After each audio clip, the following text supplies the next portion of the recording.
Ever felt your face burn red, your throat tighten, and a sinking sensation flood your chest after a single simple mistake? You forgot someone's name.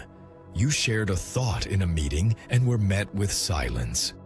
You got a little too animated with your hand gestures and knocked over a glass of wine. That inner earthquake you felt, that's shame. And it's more than just a passing feeling. It's your brain's deeply rooted evolutionary punishment mechanism.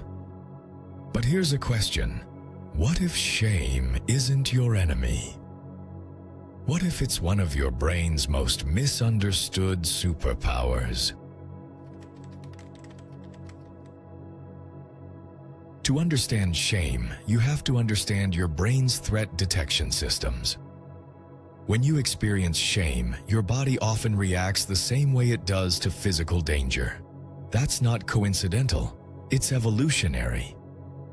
Shame activates the dorsal anterior cingulate cortex, DACC, and the insula, two regions closely linked to the experience of social pain and emotional distress.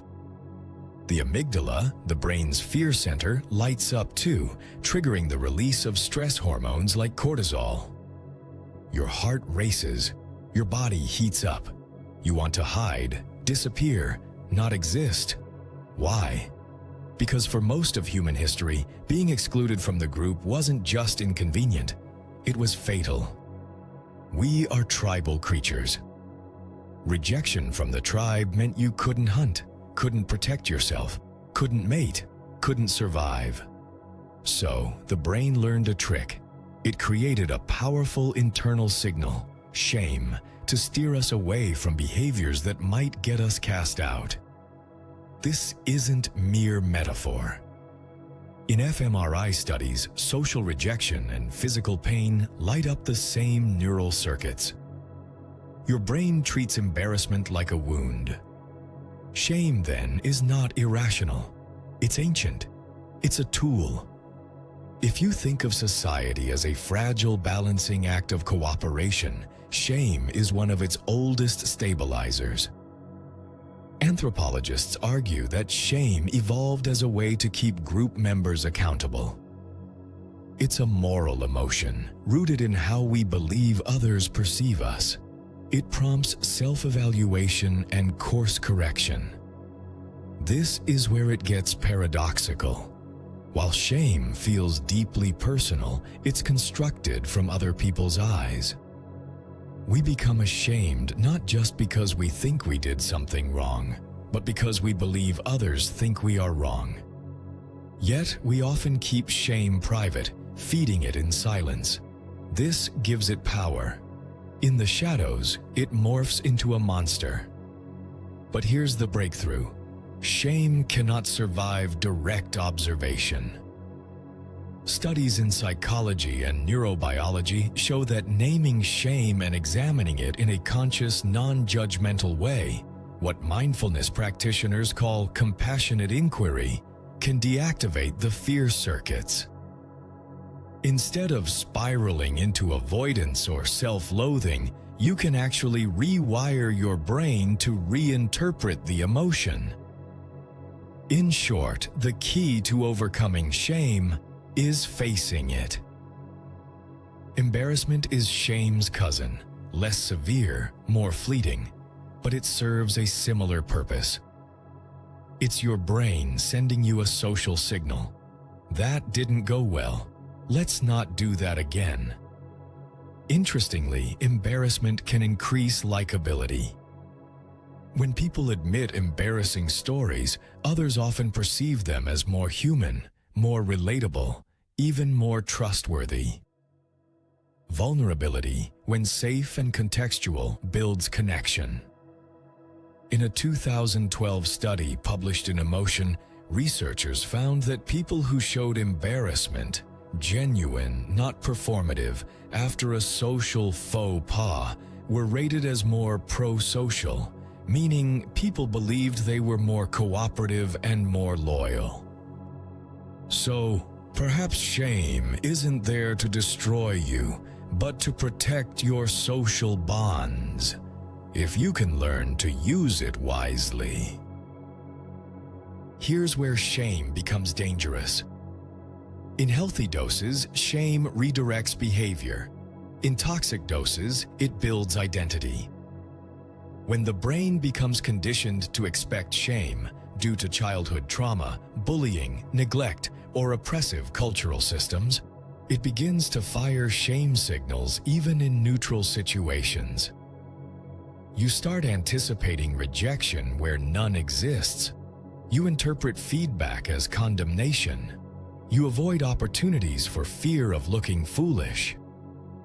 This leads to chronic shame, which has been linked to depression, anxiety, addiction, eating disorders, and even inflammatory diseases. The overactivation of the brain's stress circuits slowly erodes resilience. Your brain, trying to protect you, ends up imprisoning you. Here's the challenge. What if you stopped treating shame as an enemy and started treating it as a messenger? Neuroscience has a concept called neuroplasticity, the brain's ability to rewire itself. If you consistently respond to shame with curiosity instead of fear, you can reduce its intensity and frequency. You literally teach your brain that you're not in danger. This can be done through mindfulness practices, learning to witness emotions without attaching judgment. The moment you label a sensation as shame, you interrupt its automatic power. Self-compassion. Research from Dr. Kristin Neff shows that treating yourself kindly in the face of failure deactivates the threat response system and engages the caregiving system, a biological mode linked to oxytocin and calm. Safe disclosure. Sharing your shame story with someone empathetic can neutralize the pain.